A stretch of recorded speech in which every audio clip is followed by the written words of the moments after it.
सुनाकर महफिल में गर्मी पैदा कर दी। आज जनाब अल्लामा हक बनारसी मरहूम लफ्ज लगाते हुए मुझे ज़रा हिचकिचाहट होती है। मरहूम मैं नहीं लगाना चाहता, हयात हैं, अभी जिंदा है, नजर नहीं आ रहे लेकिन जिंदा है। जो शख्स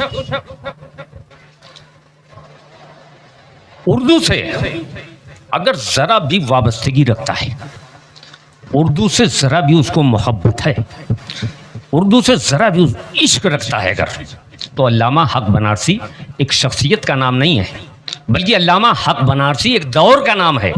अल्लामा हक बनारसी एक घराने का नाम है, और जो भी शख्स इससे वाबस्तगी रखेगा वो यकीनन इसी घराने का फर्द और मेंबर होगा।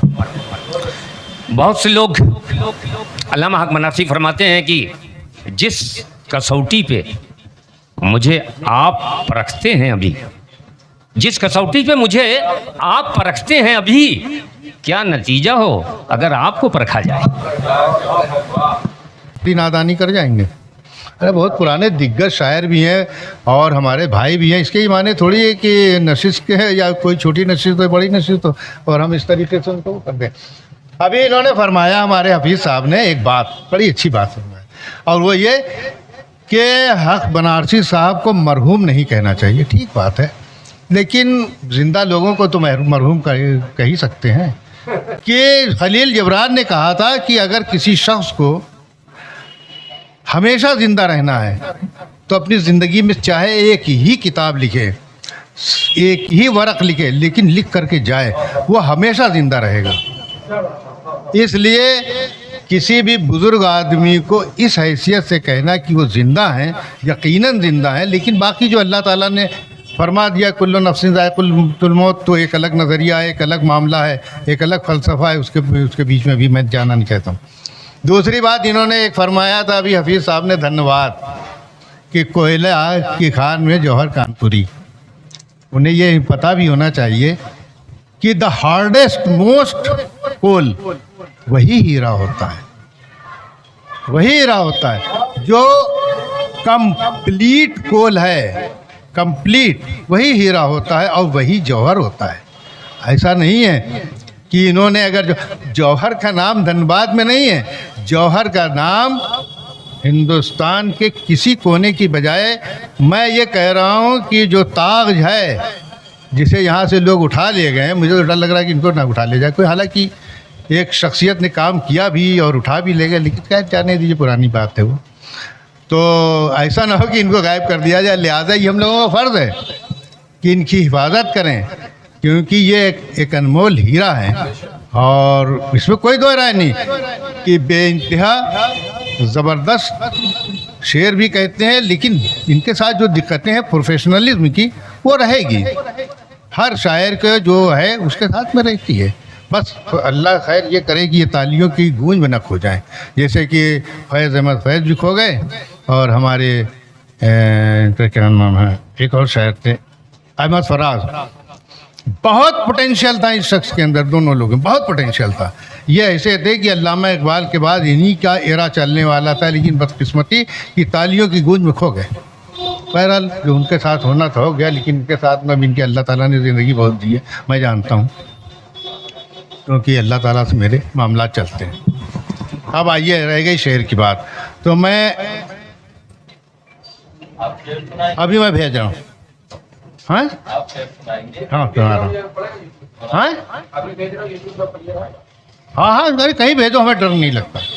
मालूम नहीं था ना हफीज़ साहब को क्या शेर पढ़ेंगे। हाँ, मैं अर्ज़ कर रहा हूँ कि ये पहले गौर कर ले, फिर हमें तू दार पर ले चल। ये पहले गौर कर ले, फिर हमें तू दार पर ले चल। हमारा कद कहीं ऊंचा ना हो तेरी सलीबों से, हमारा कद कहीं ऊंचा ना हो तेरी सलीबों से। और असल में यहाँ पर सब वो है ना, बहर वाले शायर, बेबहरे होते तो भी मैं ठीक से सुनाता।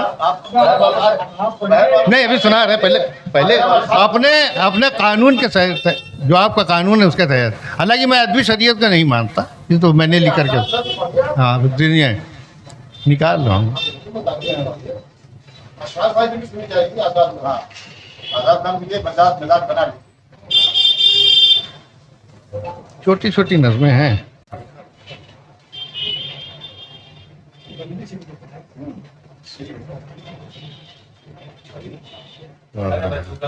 पहली कुदाल है,